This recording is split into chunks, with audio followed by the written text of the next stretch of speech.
What's up, guys? My name's Panda. Thank you so much for joining me for today's video because we have a lot to talk about when it comes to Modern Warfare 2, Warzone 2, and DMZ. A lot of leaks and rumors have been coming out recently in the past few days and into weeks.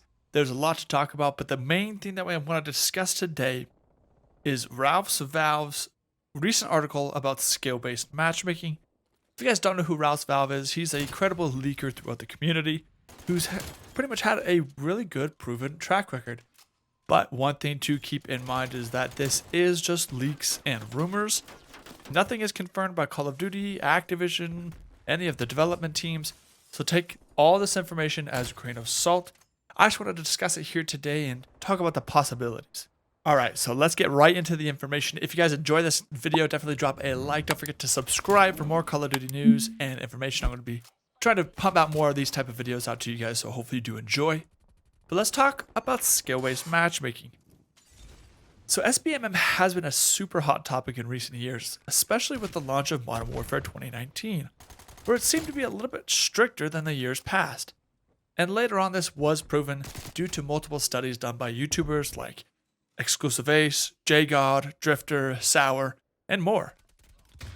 But continuing the never-ending discussion about SBMM, let's dive into Valve's article about Warzone 2 and Modern Warfare 2 coming out later this year. In Valve's article, he says, an associate close to Call of Duty describes SBMM as complicated but pragmatic. We're always looking for ways to improve every facet that contributes to a product success. That's the initiative. SBMM is one of those things, as it's really a matter of trial and error. Valve continues and says, SBMM plays an important role in sustaining and thriving a player base. And with Vanguard failing to meet expectations, Activision has had the chance with wiping the slate clean and reviewing the system in place. He continues on and says that they have hired a lot of research and development teams throughout different studios to really hone and learn more about this skill-based matchmaking and how they can make it better. So with Modern Warfare 2 coming out, it's really a new system that they're going to try to implement, and that could be good on paper, but it also could be bad in practice. It's just one of those things that we're gonna have to wait and see. And if you guys are at all interested in reading this article for yourself, I will leave a link down in the description below for you guys to read it, as well as Valve's Twitter, so you can go follow him because he has a lot of great stuff. But the article continues and says, a system that accommodates all brackets of skill, high and low. An associate briefly mentioned that the new framework would become less debilitating for the better margin of players instead of penalizing them, whilst allowing for protected bracket to coexist for lower skilled players. This is great. Again, this is great on paper, but we're going to have to wait to see how it is in practice in the game, because myself, I am a completionist. I like to go for all the challenges. I like to go for all the camos. That's what I love to do in Call of Duty multiplayer.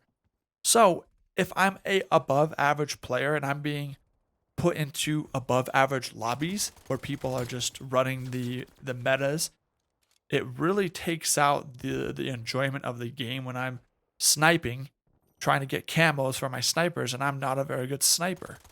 Or I'm running around with pistol only, trying to get my pistol challenges done when everyone else is running down with the meta ARs or the meta SMGs and I'm getting deleted.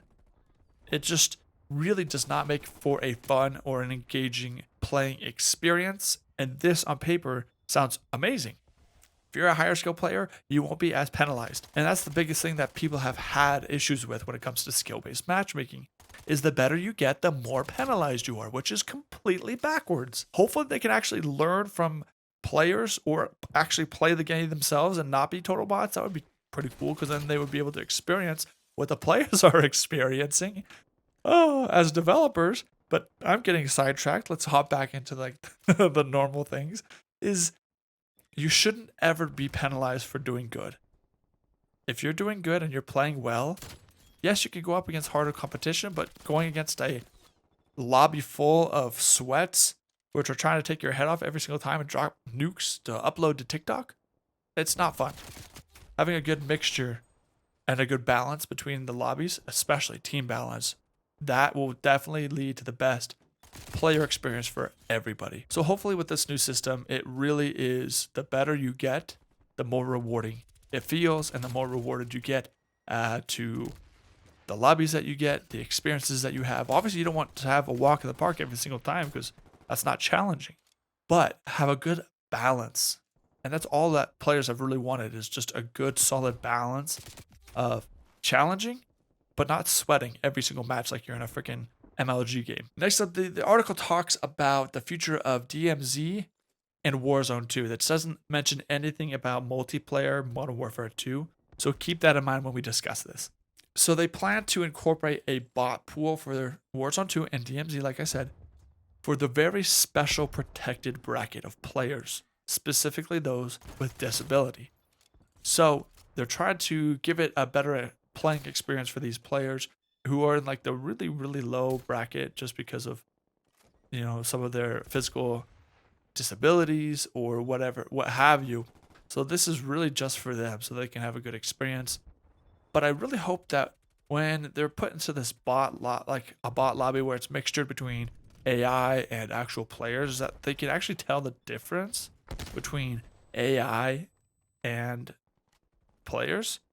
That way you can kind of differentiate your gaming experience. Like if you just totally just turn on somebody 360, no scope them, and it's a bot, you're going to feel very different than if it was an actual player. So I don't want them to feed these certain players with false sense of achievement, but I just want them to keep it realistic, For the vast majority of players, this actually won't apply to them, so it's not a very big deal. I know a lot of people were getting upset about it on the internet. It's not going to affect most people, so it's not that big of a deal to me. But the big thing with this bot pools is they say that with an overhaul in AI, they'll be able to track a player's skill level throughout a match, leveling and countering smurfs, or outright removing the players from the matches. So this is another system that they're doing to try to mitigate the reverse boosting or the VPNers, which in Call of Duty's eyes is cheating. So they want to eliminate those players from being able to abuse the matchmaking system. And if they feel like you're a bot and you get put in these bot lobbies and then you just start dropping like a 10 KD, completely annihilating these players, they'll just kick you out. And it'll be interesting to see how the system reacts to really good players like Swag or Aiden or Booyah or Biffle. Like they're just really, really good, and they'll be put in pretty good lobbies.